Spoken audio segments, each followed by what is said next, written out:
제 처가 만약에 관련이 돼 있다면 그에 해당되는 처벌을 받아야 한다고 생각합니다.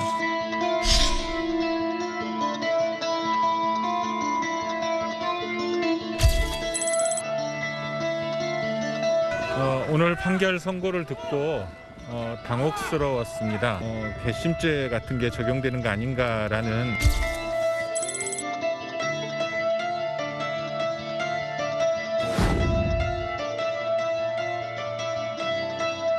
쭉 변론해오면서 느꼈던 한결같은 마음은 참 불쌍하다.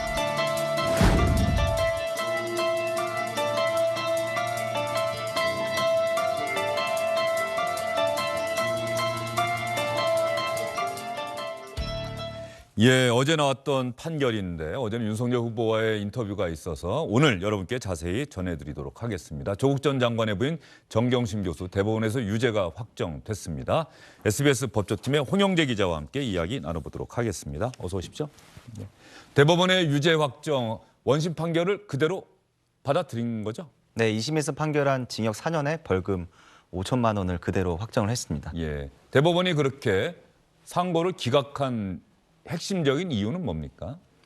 일단은 정경심 교수 측은 주요 증거로 알려진 동양대 PC에서 나온 증거, 동양대학교 안에 있던 PC의 증거 능력. 그 증거 능력에 대해서 압수수색 이미 제출 방식이 본인이 참관하지 못했기 때문에 이 증거가 위법한 증거라고 주장을 했고요.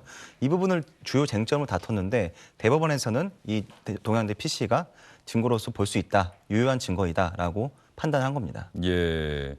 그런데 이 동양대 PC의 증거 능력 관련해서는 좀 헷갈려요. 얼마 전에 조국 전 장관 재판부인가요? 1심 재판부. 네. 이거 증거 능력 없다. 이렇게 이야기를 해서 아마 검찰 측에서 강하게 반발하면서 뭐 재판부 기피 신청 내겠다 그랬는데 대법원에서는 부인 정경심 교수의 그 재판에 대해서 그 PC는 증거 능력이 있다라고 인정을 한 거네요. 네, 말씀하신 조국 전 장관 재판부 1심 재판부는 이 동양대 PC의 실제 소유주 관리자가 정경심 교수를 볼 수 있다라고 판단했기 때문에 관련 설명을 한 것이고요. 하지만 대법원은 이 동양대 PC가 정경심 교수가 굉장히 오래전에 썼고 3년 동안 그 동양대 강사 휴게실 방치대에 있었다고 합니다. 그래서 실제 이 PC의 관리자이자 주체는 동양대 측이다. 그렇기 때문에 동양대 측에서 이 PC를 준 것은 그 동양대 측에서 관리자로 볼 수 있다라고 설명한 겁니다. 아, 그러면 이번 대법원 정경심 교수 대법원 재판부에서는 그 PC를 동양대가 관리해 왔던 것이기 때문에 이걸 검찰이 압수수색한 것은 합법적인 것이고 그래서 증거 능력이 인정된다. 그런데 조국 전 장관의 1심 재판부에서는 여기 이 PC는 정경심 교수의 개인 소유다.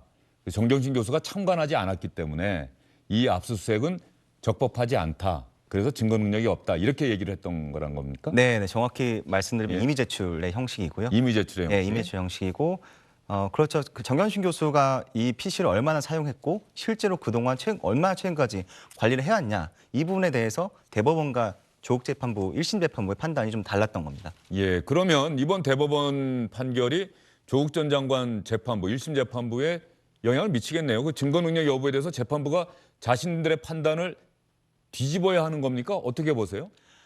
당연히 영향을 미칠 수밖에 예. 없고요. 사실 대법원에서 이루어지는 판단들이 주요 증거에 관해서 귀속력이 있기 때문에 네. 1심 재판부에서는 재판부 기피 신청이 받아들여질지 모르겠지만 아마 상당 영향을 줄 거라고 생각을 합니다.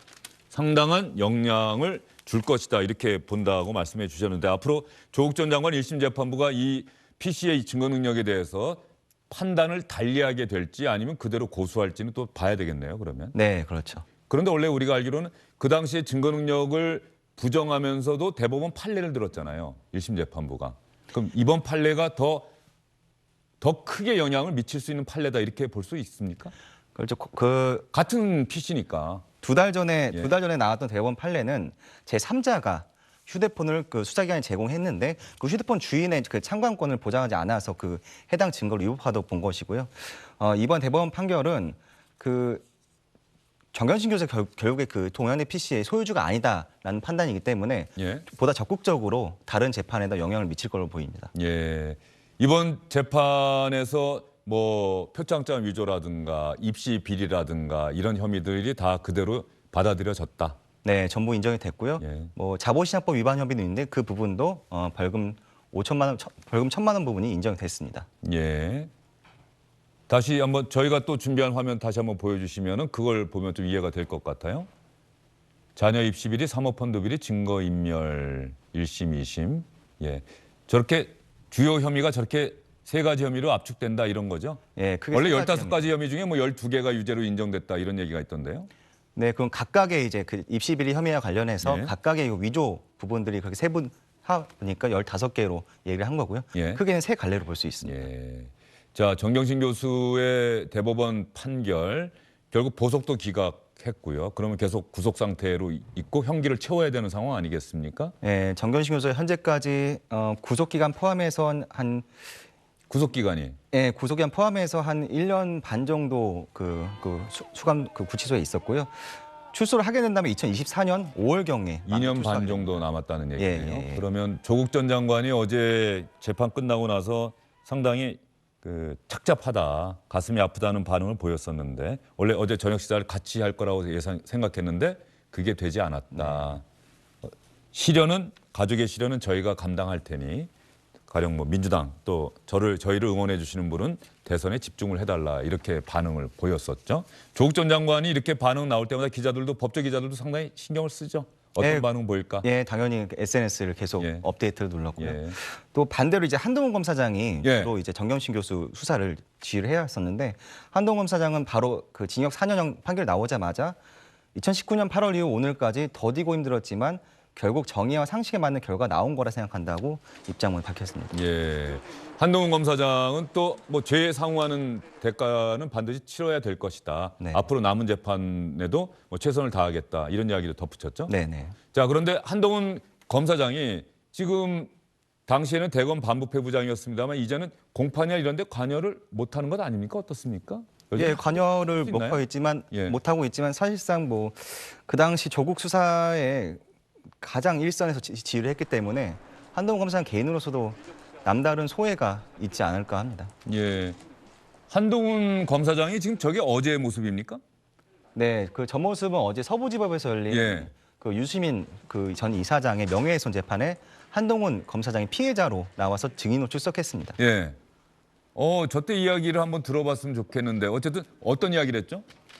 그 한동훈 검사장이 그 유시민 전 이사장이 지금 검찰에서 유시민 이사장의 개인 계좌와 예. 노무현재단의 계좌를 들여다봤다고 언론에 얘기를 했고요. 예. 그 사실이 아닌 걸로 밝혀졌습니다. 예. 이 부분 관련해서 그 고발장이 들어왔고 실제 검찰은 유시민 이사장을 명예훼손 혐의로 기소를 했고요. 예. 이 재판은 어제 한동훈 검사장이 나와서 유시민 이사장이 자신은 뭐 공익의 수호자라고 얘기를 하지만 본인과 관련해서 명예훼손한 발언들을 보면은 유시민 이사장을 그 공익의 수호자 부를 수 있지 의문이다라는 표현을 썼습니다. 예, 상당히 비판적인 얘기를 많이 했던데요.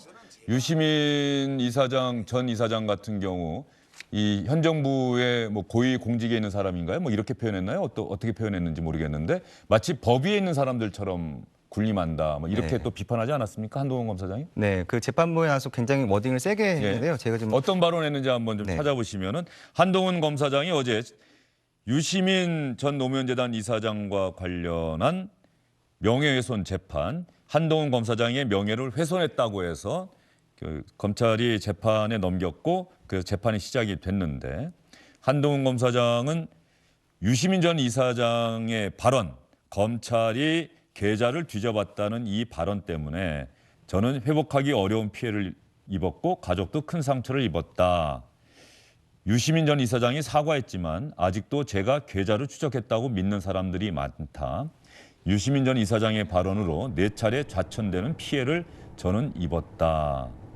불법적인 목적으로 개인을 뒷조사하기 위해서 시민을 불법 수사한 검사가 됐고 검사로서 이 이상의 불명예는 없을 듯하다. 예, 상당히 강하게 비판했네요. 또 제가 아까 말씀드린 그렇게 법 위에 군림하는 뭐 이런 얘기도 했습니까? 네, 제가 지금 워딩을 찾아봤는데요. 한동훈 검사장이 재판정 내에서 이렇게 얘기했습니다. 유시민 씨는 자기 스스로를 어용지식이라고 했다. 지식인의 사명이 약자의 편에서 권위와 권력을 비판하는 건데 그렇기 때문에 유시민 씨가 말하는 어용지식이라는 말은 마치 삼겹살을 좋아하는 채식주의자라든지 친일파 독립투사의 말처럼 그 자체로 대단히 기만적이다. 어용지식인이라고 하는 유시민 전 이사장의 발언을 또 비틀어서 비판을 했네요. 네네. 자, 그리고 합의할 생각 전혀 없다. 네, 합의할 생각 없다고 네. 재판부에. 유시민 전 이사장은 나는 합의할 생각은 있는데 아마 안 해줄 것 같다. 또 이렇게 네, 이해한 거죠. 네. 그리고 끝나고 나면서 기자들 만난 자리에서 제가 여기서 대충 넘어가면 저분은 다른 약한 국민을 상대로 또 그럴 것이다. 그것을 막아야 한다. 이렇게 또 이야기를 했네요. 네. 그러면 이건 합의 없이 결국은 재판 끝까지 갈 수밖에 없는 상황인가요? 네, 결국 끝까지 가고 그 재판부의 판단을 좀 봐야 될 것 같습니다. 예, 알겠습니다. SBS 법조팀 홍영재 기자와 함께 이야기 나눠봤습니다. 수고 많으셨어요. 주영진의 뉴스 브리핑 잠시 후에 다시 돌아오겠습니다. Don't worry, be happy. In every life we have some trouble, but when you worry you make it double. Don't worry. 예, 영화 배우 탐 크루즈가 나왔던 칵테일이라는 영화의 OST로 또 나오기도 했었죠. Don't worry, be happy. 걱정하지 말고 우리 행복해요. 이 노래 가사 중에는 그런 대목이 있습니다. 누구나 살면서 다 어려움이 있게 마련인데 그렇다고 걱정하게 되면 그 어려움, 트러블이 2배가 된다. 이런 노래 가사가 있더군요. 여러분도 동의하시리라 생각됩니다. 내일부터는 설 명절 연휴가 시작됩니다. 많은 분들이 또 고향을 찾으시겠죠. 그런데 정부에서 방역당국에서는 오미크론 변이 바이러스 무섭게 확산하고 있으니까 이번 설 명절 연휴도 가능한 한 이동을 자제해 주십시오라고 요청을 했습니다. 시청자 여러분 각자가 각자의 자리에서 각자의 판단에 따라서 이번 설 명절 연휴 잘 보내시고요. 힘든 상황이긴 합니다만 그럼에도 불구하고 걱정보다는 행복해지기를 바라는 소망. 그래서 음력 새해도 더 희망차게 맞이하시기를 빌겠습니다. 설 명절 연휴 마치고 다시 찾아뵙겠습니다. 새해 복 많이 받으십시오. 고맙습니다. Don't worry, be happy now. Don't worry. 안녕하십니까, 주영진입니다. 더 많은 뉴스와 라이브 이벤트를 보고 싶으시다면 화면 오른쪽을 눌러서 구독해 주시기 바랍니다. 저희 SBS 앱을 다운로드 받으시면 뉴스 속보 알림도 받아보실 수 있습니다. 텔레비전으로도 SBS 뉴스, 유튜브로도 SBS 뉴스 잊지 마시기 바랍니다.